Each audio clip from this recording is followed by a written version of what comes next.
በድሮ ጊዜ በረሃብ አካለለው ትንሽዬ መንደር ውስጥ ሐሊማ የተባለች ምስኪን ሴት ከባሏ ጋር ትኖራለች። ሐሊማ በጣም ዝምተኛ፣ በመንደሩ ሰዎች ዘንድ ድምጿ ተሰምቶ የማይታወቅ ጥሩ ሴት ነበረች። ባሏ ስሙ ከሪም ይባላል። ከሪም ሚስቱን በጣም የሚወድ እሷን ለማስደሰት ደፋ ቀና የሚል ተሳስበው የሚኖሩ ባልና ሚስት ነበሩ። ለዓመታትም በድህነት ውስጥ ተዋደው እየኖሩ ሳለ በድንገት ግን አንድ ቀን ከሪም በጠና ይታመማል። ሥራ መስራትም አቅቶት እቤት መተኛት ይጀምራል። ሁኔታውን በጣም እየባሰና እየከፋ ወደ ሞት ደረጃ እየደረሰ ይመጣል። ይህንንም ያወቀው ከሪም ከመሞቱ በፊት ሚስቱን ሊሰናበታት ይወስናል።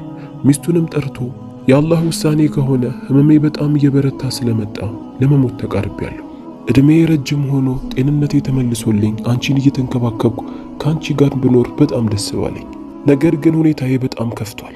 ከመሞቴ በፊት የምልሽ ነገር ቢኖር ምንም ያህል ነገር ቢደርስብሽ አላህ ለአንቺ ያለው ጥሩ ነገር እስኪያመጣልሽ ድረስ ትዕግስትን አድርጊ። ተስፋ እንዳትቆርጪ። ሁኔታዎች ሲደራረቡብሽ የምትበዩን ብታጪ እንኳን እቤቱን እንዳትሸጪ።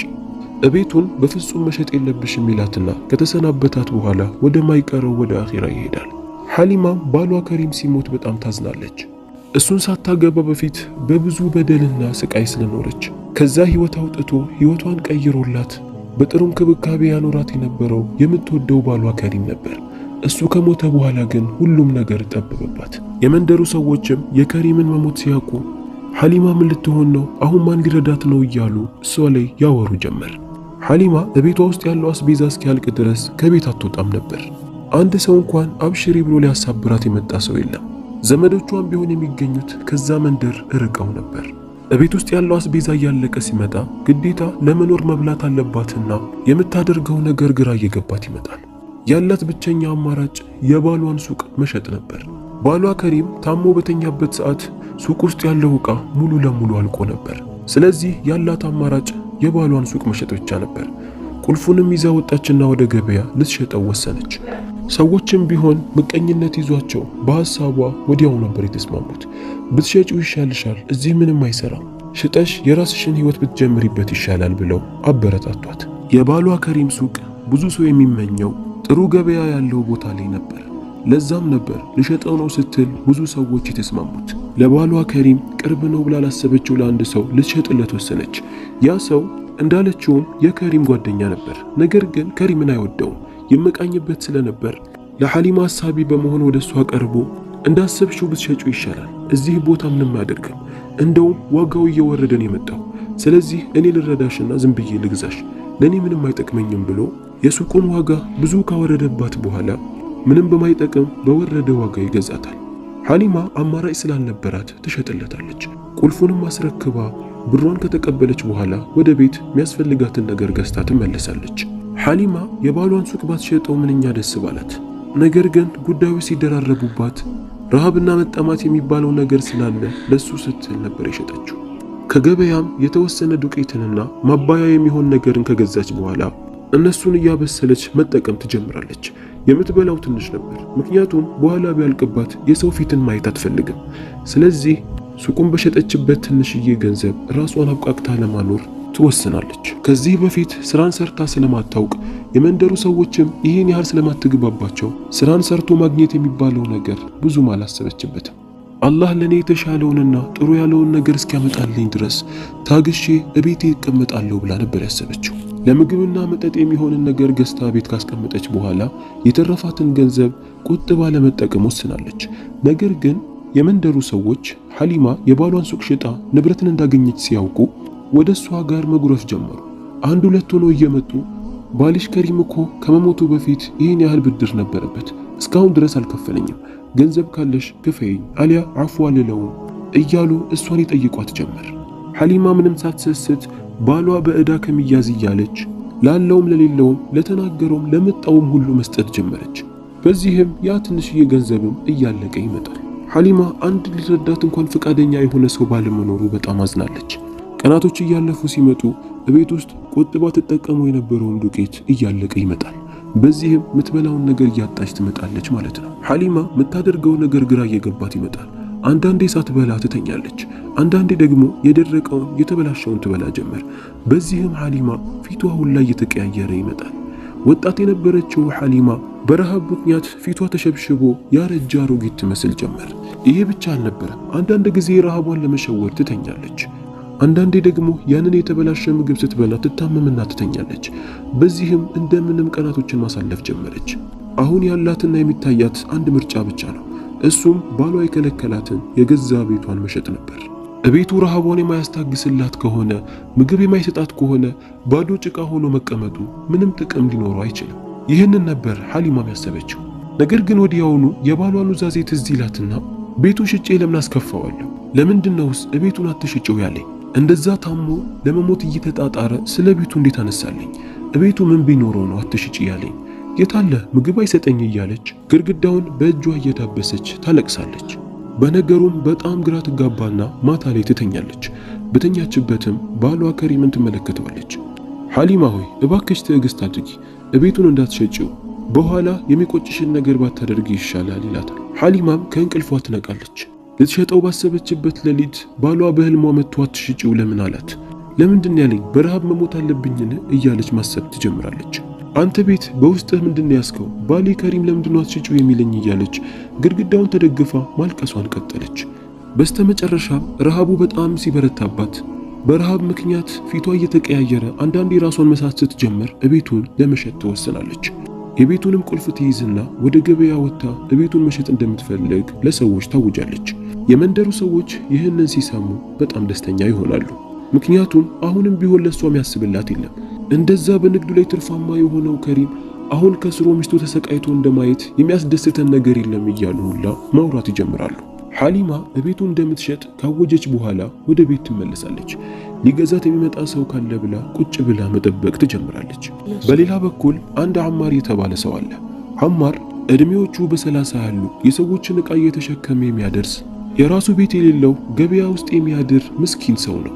አማር ሁል ጊዜ እቤትን ባገኘው ለራሴ የሚስማማ በቀላል ዋጋ ባገኘው እያለ አላህን ይለምናል። ሚስትንም ስላላገባ ብቸኛ እንዳይሆን ሚስትን በኖረኝ የምታጠናከረኝ ሚስት በኖረኝ እያለም አላህን ይለምን ነበር። ያለ ቤት ውጪ ማደር ምን ያህል መጥፎ እንደሆነና ጉዳት ላይ እንደሚጥል ብዙ ዓመታት አድሮ አይቶታል። ከረጅም ዓመት በፊት ነበር ይህን እቅድ ያመጣው። ስለዚህ የሰዎችን ዕቃ ተሸክሞ በሚያገኘው ገንዘብ የተወሰነውን በማስቀመጥ ማጠራቀም ጀምሯል። እቤት ለመግዛት ማለት ነው። የዛን ቀንም እንደተለመደው ንብረቶቹን በእጁ ይዞ ወደ ሰማይ እጁን ከፍ አድርጎ ጌታዬ ሆይ ለራሴ ተስማሚ የሆነን ቤት ስጠኝ፣ በትንሽዬ ዋጋ የምታስብልኝና የምትደግፈኝንም የሆነችንም ሚስት ስጠኝ ብሎ ዱዓ አድርጎ ነበር ወደ ስራው የወጣው። በስራ ቦታውም እየተዘዋወረ ሳለ የመንደሩ ሰዎች ይህንን ሲያወሩ ይሰማል። ሐሊማ ተቸግራ ቤቷን ልትሸጠው ወሰናለች የሚል ነገር ነበር የሰማው። ጊዜ ማባከን አልፈለገም። እድሉን መጠቀምና መቆጨት ስላልፈለገ የተሸከመውን የሰው ዕቃ ወዲያውኑ ካደረሰ በኋላ ወደና ሐሊማ ቤት ያመራል። ወደ ሐሊማ ጋርም ሲደርስ ሐሊማ የቤቱን ግድግዳ ተደግፋ ቤቱን የምትሰናበተው ይመስል ነበር። ተቸግራው እንጂ መሸጥ እንደማትፈልግ ሁኔታዋ ያስታውቃል። አማርም ወደ እሷ ጋር ጠጋ አለና ሐሊማ ሆይ እኔ የቤቱን ልገዛው ፈልጋለሁ፣ ቤቱን መመልከት እችላለሁን ብሎ ይጠይቃታል። ሐሊማም አማርን ስትመለከተው አይኑን ሰብሮ ወደ መሬት መመልከት ጀመረ። ከዚህ በፊት በዛ መንደር ላይ ብዙ አታውቀው፣ ሲታይም ጥሩ ልቦና ያለው ቀና ሰው ይመስላል። እሺ ትችላለህ ብላ ወደ ውስጥ አስገባችው። አማርም በቤት ውስጥ እየተዘዋወረ ቤቱን ይመለከተው ጀመር። የቤቱ መሬት በጣም ሰፊና ብዙ ክፍሎች ያሉት፣ ቤቱ እንክብካቤ ስላልነሰው ሊወድቅ የደረሰ ቤት ነበር። ሲመለከተው በጣም ነበር የተደሰተው። እስካሁን ለዓመታት አላህን ሲለምነው የነበረው ዱዓ አሁን እንደተሳካለት ይታየው ጀመር። ወደ ሐሊማ ጋርም ሄዶ ቤቱን በጣም ወድጄዋለሁ፣ ብቻዬን ስለምኖር ለኔ በቂዬ ነው፣ ይኸው ለዓመታት ያጠራቀምኩት ገንዘብ ይሄ ነው፣ ሁሉንም ውሰጂው፣ በቂ ባይሆንም ያለኝ ግን ይሄ ነው፣ ፍቃደኛ ከሆንሽ ልግዛው ነው ይላታል። ሐሊማ የአማር የአነጋገሩ ስነ ምግባር ስለማረካት በጣም ትደሰታለች። የሰጣትንም ገንዘብ ተቀብላ ሳትቆጥረው ትችላለህ፣ ፍቃደኛ ነኝ ትለዋለች። አማርም ሐሊማን ያመሰግናታል። ትልቅ ችግር ላይ ስለወደቀች እንጂ ቤቱን መሸጥ እንደማትፈልግም ገብቶታል። ሐሊማም ለአማር የቤቱን ቁልፍ ካስረከበችው በኋላ ለመጨረሻ ጊዜ ቤቱን ትሰናበተው ጀመር። የባሏን አደሬታ እንደበላች ያህል ይሰማታል። እሱ ነገር ውስጧን ይከነክናታል። ነገር ግን እሷም ቢሆን ትልቅ ሐቅ አላት። እሱን በማሰብ ቤቱን መሰናበት ጀመረች። አንዳንድ ዕቃዎችን አስተካክላ የምትለብሰውን ልብስ ከያዘች በኋላ ያንን ቤት ድጋሚ ላትመለስበት እያዘነች ከዛ መንደር ራቅ ብሎ ወደሚገኝ ወደ አክስቷ ቤት ለመሄድ ትወሰናለች። አክስቷ ጋርም ሄደች።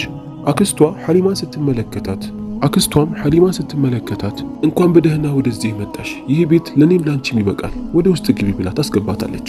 ሐሊማ በጣም ደስተኛ ነበር የሆነችው። አንድም የፈራችው ነገር ቢኖር ቤቱን ከሸጥኩት በኋላ ማን አስጠግቶ ያኖረኛል የሚለው ነገር ነበር። ነገር ግን አክስቷ ስለተቀበለቻት በጣም ደስተኛ ሆናለች። በሌላ በኩል አማር የሚፈልገውን ነገር በማሳካቱ በጣም ደስተኛ ሆኗል። ለሐሊማ ቢያዝንላትም ነገር ግን የሱ ዱዓ ተቀባይነት በማግኘቱ ልቡ ተረጋግቷል። ቤቱ በጣም ስላረጀና አንዴ ኃይለኛ ነፋስ ወይም ዝናብ ከመጣ እንደሚወድቅ ያውቃል። ስለዚህ አሁንም እንደገና ገንዘብን አጠራቅሞ ወደ ገበያ ወጥቶ አስፈላጊ የሆኑ ነገራቶችን ለመግዛት ይወስናል። መጀመሪያ ማስተካከል የፈለገው የቤቱን በር ነበር። በሩ ሊወድቅ ደርሷል። ከሌቦችም ራሱን ለመጠበቅ ሲል አንዳንድ ቁሳቁሶቹን ገበያ ወጥቶ ይገዛል። እንጨትንም ከጫካ ከለቀመ በኋላ በራሱ በርን አስተካክሎ መግጠም ይጀምራል። ያሰበውም አልቀረም። የቤቱን በር አስተካክሎ ከጨረሰ በኋላ ማታው ላይ ኃይለኛ ዝናብ ይዘንባል። በአንድ በኩል ያለው የቤቱ ግድግዳ በከፊሉ ይፈርስና መሬት ላይ ይወድቃል። ይህንንም የተመለከተው አማር በጣም ይደነግጣል። የፈረሰውንም ግድግዳ እየተመለከተው ሳለ አንድ ነገር ግን አይኑ ላይ ይገባል። ፋኖሱንም አብርቶ ጠጋ ብሎ ሲመለከት አንድ በጣም ያረጀ ሳጥን በግድግዳው ውስጥ ነበር። ይህንንም የተመለከተው አማር ሳጥን ውስጥ ያለው ነገር ምን ይሆን ብሎ በማሰብ ሳጥኑን ወደ ውጭ ያወጣውና ከፍቶ ይመለከተዋል። የሳጥኑ ውስጥም በብዙ ወርቆችና ብሮች የተሞላ ነበር። አማር ይህንን ሲመለከት ያየውን ነገር ማመን አቃተው። ፈዞ ቀረ። በጣም ደነገጠ። ወርቅና ብር ብቻ አልነበረ፣ በውስጡ ላይ የተጠቀለለ አንድ ደብዳቤ ነበር። ደብዳቤውንም ከፍቶ ተመለከተው። ከሪም የጻፈው ነበር። ውዷ ባለቤቴ ሐሊማ ሆይ፣ ይህንን ደብዳቤ ከብዙ ስቃይ፣ ከብዙ ችግር፣ ከብዙ ረሃብ በኋላ እንዳገኘሽው ተስፋ አድርጋለሁ። በዚህ ሳጥን ውስጥ ያለው ወርቅና ብር ሁሉ ላንቺ ያስቀመጥኩልሽ ነው። አሁን እንዴት አድርገሽ መጠቀም እንዳለብሽ የገባሽ ይመስለኛል። ያን ያልሰጠሁሽ እንደዛ እንድትቸገሪና እንድትራቢ ፈልጌ አይደለም። ነገር ግን በዛ ሰዓት ብሰጥሽ ብዙ ሰዎች ወደ አንቺ ጋር መጥተው ሊጠይቁሽ ይችላሉ። አግባብ ባልሆነ ነገርም ብሩን ልታጪው ትችያለሽ። ነገር ግን ተቸግረሽ ያገኘሽውን ገንዘብ በአግባቡ ትጠቀሚያለሽ ብዬ በማሰብ ነው ይህንን ያደረግኩት። ይቅርታ አድርጊልኝ። ይህንን ወርቅና ገንዘብ እንደምታገኘው ተስፋ አደርጋለሁ ይል ነበር። ይህንንም የተመለከተው አማር ግራ ይገባዋል። እሱም ለብዙ ዓመታት በጣም ተቸግሮ ስለነበር አሁን አላህ ዱዓውን ተቀብሎት የራሱን መጠለያ ቤት አግኝቶ ከዛ ቤት ውስጥም ወርቅና ብርን ማግኘቱ አላህ ከዛ ከተጎሳቆለ ህይወቱ እንዲወጣ እንደፈለገለትም ያስብ ጀመር። ነገር ግን ወዲያውኑ ያ ደብዳቤ ትዝ ይለውና ይህ ሐቅ እኮ የኔ አይደለም፣ ከሪም ለሚስቱ ሐሊማ የተናዘዘላት ንብረት ነው፣ ይህንን መውሰድ የለብኝም ይላል። እንደገና አሁንም ቤቱን እኮ ሐሊማ ራሷ በራሷ ፈቃደኝነት ነው የሸጠችልኝ። ቤቱን ሸጠችልኝ ማለት ቤት ውስጥ ያለው ዕቃ ሁሉ የኔ ነው ማለት ነው። ስለዚህ ለኔ ነው የሚገባው ይላል። በዛ ሳጥን አማር በጣም ግራ ይጋባል። ምን ማድረግ እንዳለበት መወሰን ያቅተዋል። ማታውንም ስለዛ ወርቅና ብር እንዲሁ ቁጭ ብሎ እያሰበ እንቅልፍ ይወስደዋል። በህልሙም አንድ ሽማግሌን ይመለከታል። ሽማግሌውም እንዲህ ይለዋል፣ አማር ሆይ መጠለያ አልነበረም፣ አላህ ያንተን ህይወት ቀይሮልሃል። ስለዚህ አንተም ለአላህ ጥሩ ልትውል ይገባሃል። ያገኘኸው ንብረት ለአንተ ፈተና ነው። እውነት ያንን ገንዘብ ብትጠቀምበት አው ህይወትን ልትቀይርበት ትችላለህ። ነገር ግን ያገኘኸውን ንብረት ለባለቤቱ መመለስህ ለአንተ የተሻለ ነው ይለዋል። አማርም ከእንቅልፉ ይነቃል። በህልሙ ተመልክቶት የነበረው አዛውንት የተናገረው ነገር እውነት ነው ብሎ አሰበ። ካገኘው ወርቅና ብር ምንም ሳይነካ ምንም ነገር ሳያጓደል ሙሉ ለሙሉ ለሐሊማ ሊሰጣት ይወስናል። ምክንያቱም ሐሊማ ቤቱን ስትሸጥ እንኳን ምን ያህል እንደተቸገረች በምን ያህል በወረደ ገንዘብ እንደሸጠችለት ያውቃል። ያንን ሳጥንም ይይዝና ሐሊማን ፍለጋ ወደ ውጪ ይወጣል። ሐሊማንም ማፈላለግ ጀመረ። የመንደሩ ሰዎችን ሁሉ መጠየቅ ጀመረ። በስተመጨረሻም ከብዙ ልፋት በኋላ ሐሊማ አክስቷ ጋር እንደሄደች ይደርስበታል። የአክስቷንም ቤት አጠያይቆ ሐሊማ ወደምትገኝበት ቦታ መሄድ ይችላል። በሩንም ሲያንኳኳ የከፈተችው የሐሊማ አክስት ነበረች። አማርም ሐሊማ የምትባል ልጅ እዚህ ናትን? እሷን ፈልጌን የመጣሁት ብሎ በትህትና ይጠይቃታል። የሐሊማ አክስትም አዎ ትክክል ነህ ብላ ወደ ውስጥ ታስገባዋለች። ሐሊማ አማርን ስትመለከተው ግራ ትጋባለች። ለምንድነው ወደ እኔ ጋር የመጣው? ቤቱን ሽጬለት የለ ለምን ወደ እኔ መጣ ብላ ግራ ትጋብታለች። አማርም እሷን ሲመለከታት ወደ እሷ ጠጋ አለና በእጁ ያለውን ሳጥን እየሰጣት ይሄ ሐቅ ያንቺ ነው፣ ቤት ውስጥ የተገኘ ነው፣ ውስጡን ከፍተሽ መመልከት ትችያለሽ ይላታል። ሐሊማም በጣም ግራ ትጋባለች። እኔ እኮ ቤት ውስጥ ምንም አይነት ሳጥን አልነበረኝም፣ ያለኝንም ዕቃ አጠቃልዬ ወደዚህ አምጥቻለሁ ትለዋለች። አማርም እሱስ ልክ ነሽ፣ ነገር ግን ውስጡን ከፍተሽ ስትመለከቺው ሁሉንም ነገር ትረጃለሽ ይላታል። ሐሊማም ውስጡን ከፍታ ስትመለከት ያየችውን ነገር ማመን አቃታት። ሳጥኑ ሙሉ በብርና በወርቅ የተሞላ ነበር። ወረቀቱንም ይሰጣታል። ወረቀቱንም ስታነበው እንባዋን መቆጣጠር አቃታት። የምትወደውና የሚወዳት ከሪም የጻፈላት ደብዳቤ ነበር። ለካ ከሪም ሲሞት ጥሏት አልነበር የሚሞተው። ያ ሁሉ ገንዘብና ወርቅ ለሷ ሲል እየቆጠበ ሲያስቀምጥ ለራሱ ብዙ ነገራቶችን ማድረግ እየቻለ ታሞ እንኳን መታከም እየቻለ ነገር ግን ለሷ ሲል ንብረቶቹን እንዳልነካ ስታውቅ በጣም አዘነች። በጣም ማልቀስ ጀመረች። ባሏ እንደዛ ሊሞት ደርሶ እቤቱን እንዳትሸጪ ምንም ያህል ብትቸገሪ ያላት ነገር እውነቱ ይገባታል። አክስቷም ይህንን ስትመለከት በጣም ደስተኛ ሆነች። ሐሊማ ቤቱን የሸጠችው ለአማር ባይሆንና ለሌላ ሰው ቢሆን ኖሮ ያንን ንብረት ባላገኘች ነበር። በአማርም ተግባር በጣም ተደስታ ከዛ ወርቅና ብር ቀንሳ ትሰጠዋለች። አማር ግን እኔ አልፈልግም፣ ውሰጂ፣ ምፈልግማ ቢሆን ኖሮ መጀመሪያ ወስድ ነበር፣ ነገር ግን ይሄ ያንቺ ሐቅ ነው፣ ስለዚህ አልወስድብሽም ይላታል። ሐሊማ እያለቀሰች እባክህ ተቀበለኝ፣ አሁንማ ይኸው በራሴ ፈቃደኝነት እኮ ነው የሰጠሁት ያለሁት፣ ውስጤ እንዲረጋጋና ደስተኛ እንደሆን እባክህ ተቀበለኝ ብላ ትሰጠዋለች። አማር ሐሊማ ከዛ ሐዘንና ጭንቀት ወጥታ ደስታዋን ሲመለከት ውስጡ በጣም ተረጋጋ። ከተሰጠው ገንዘብ በላይ በጣም ተደሰተ። ያንን ገንዘብ ወስዶ ቢሆን ኖሮ በአግባቡ ባልተጠቀመው፣ ደስታን ባላገኘ፣ ሁል ጊዜ በተጨነቀና በጭንቀት በሞተ ነበር። ሐሊማ በጣም ተደሰተች፣ ግን ወደ ቤቷ አልተመለሰችም። ለዛ የዋህና ጥሩ ለሆነው አማር ቤቷ ስለሸጠችለት በጣም ደስተኛ ሆናለች። ድጋሚ እሱን ልታስወጣው አልፈለገችም። እዛው አክስቷ ጋር ትሆናለች። አክስቷም ሐሊማ ብቻዋን እንዳትሆን በማሰብ ጥሩ ዘዴን ታመጣለች። ሐሊማ ሳታያት ወደ አማር ጋር ታመራለች። አማርም ጋር ሄዳ ሰላምታን ካቀረበችለት በኋላ እንዳላገባ ሰምቻለሁ፣ ታዲያ ለምንድን ነው ሐሊማን የማታገባት? እሷም ብቸኛ ናት፣ አንተም ብቸኛ ነህ፣ ሁለታችሁ አብራችሁ ስትተጋገዙ ነው ጥሩ ቦታ መድረስ የምትችሉት እያለች ትመክረው ጀመር። አማር ከድሮም የምትንከባከበው የምትረዳውን ሴት ይፈልግ ስለነበር በሐሳቧ ለመስማማት ጊዜ አልፈጀበትም። በደስታ በሐሳቧ ይስማማል። አክስት አማር ፈቃደኛ መሆኑን ስታውቅ ትደሰታለች። ቀጥታ ያመራችው አሁን ሐሊማን ለማሳመን ነበር። ሐሊማ ጋርም ሄዳ ተመሳሳይ ነገር ትላታለች። እስከ መቼ ድረስ ብቻሽን ትሆኛለሽ? ባልሽም አትሸጪው ያለሽን ቤትንም ባትሸጪው ይሻላል። ያ መልካምና ጥሩ ልብ ያለው አማርም ሊያመልጥሽ አይገባም። እሱን ብታገቢው ምን ትያለሽ? ትላታለች። ሐሊማም ይህንን ስትሰማ አንገቷን አቀርቅራ እኔማ ደስ ይለኛል፣ እሱ ፈቃደኛ ካልሆነ ብዬ ነው እንጂ ትላታለች። ይህንንም የሰማችው አክስት ትንሽ ፈገግ አለችና እሱማ ፈቃደኛ ነው፣ ትናንትና እኮ አንቺ ሳታይኝ እሱ ጋር ሄጄ ያዋርቸው ነበር፣ ሐሳቤንም ነግሬዋለሁ፣ እሱ በደስታ ነበር የተስማማው ትላታለች። ሐሊማም በጣም ተደሰተች። ከምንም በላይ መልካምና ጥሩ ልብ ያለውን ሰው በማግኘቷ የምትወደው የድሮ ባሏን ከሪምን ፍላጎትም ልታሟላ መሆኑን ስታስብም በጣም ተደሰተች። እቤቱን ሳትሸጠው በዛ ቤት ውስጥ ተዋደው ከአማር ጋር እየኖረች ሕይወታቸውን ቀይረው ከማንኛውም ሰዎች እኩል ሆነው መኖሯን ስታስብ በጣም ተደሰተች። አክስቷ ያደረገችው ሐሳብ ጥሩ ነበር። አማርና ሐሊማም ይጋባሉ። በገበያ ላይም ጥሩ ቦታን መርጠው ጥሩ እንቅስቃሴ ያለውን ቦታ መርጠው ይገዛሉ። የእህል አይነቶችንም አስመጥተው እዛው መሸጥ ይጀምራሉ። የመንደሩ ሰዎች ይህንን ሲመለከቱ በጣም ግራ ተጋቡ። አማርንም ሐሊማንም የሚያውቁት በትልቅ ድህነት ውስጥ ነው። እንደዛ የምትበላውን ነገር አታ የባሏን ምን የመሰለ ሱቅ በትንሽዬ ገንዘብ ሽጣ ያ ገንዘብ ሲያልቅባትም እቤቷን ሽጣ ወደ አክስቷ ቤት እንደሄደች ነበር የሚያውቁት። አማርም እንደዛው የሰዎችን ዕቃ ከመሸከም ውጪ ሌላ ምንም ያገኛል ብለው አላሰቡም ነበር። ነገር ግን ባላሰቡት መልኩ ሁለቱ ተዋደውና ተጋብተው ያንን ቤት አሳምረው ገንብተው በከተማው ላይ ያለውንም ሱቅ አሳምረው እየሸጡ መሆኑን ሲመለከቱ በጣም ደነገጡ። እንዴታ ባይደነግጡ ነው እንጂ የሚገርመው። በሁለቱ ላይም መመቃኘት ጀመሩ። ነገር ግን ተመቃኙም አልተመቃኙም አሁን እነሱ ያሉበት ሁኔታ ከነሱ በጣም የተለየና ከፍ ያለ ነበር። ብዙ ችግሮችን አሳልፈው ስለመጡ በእነሱ የሚታለሉ አልነበሩ። እርስ በእርሳቸው እየተደጋገፉ እያደጉ ትልቅ ደረጃ ላይ መብቃት ቻሉ። እውነትም ከችግር በኋላ ደስታ አለና አቦ አላህ ደስታውን ያምጣልን። ያላገባንም ጥሩ ዘውጀትን ይስጠን።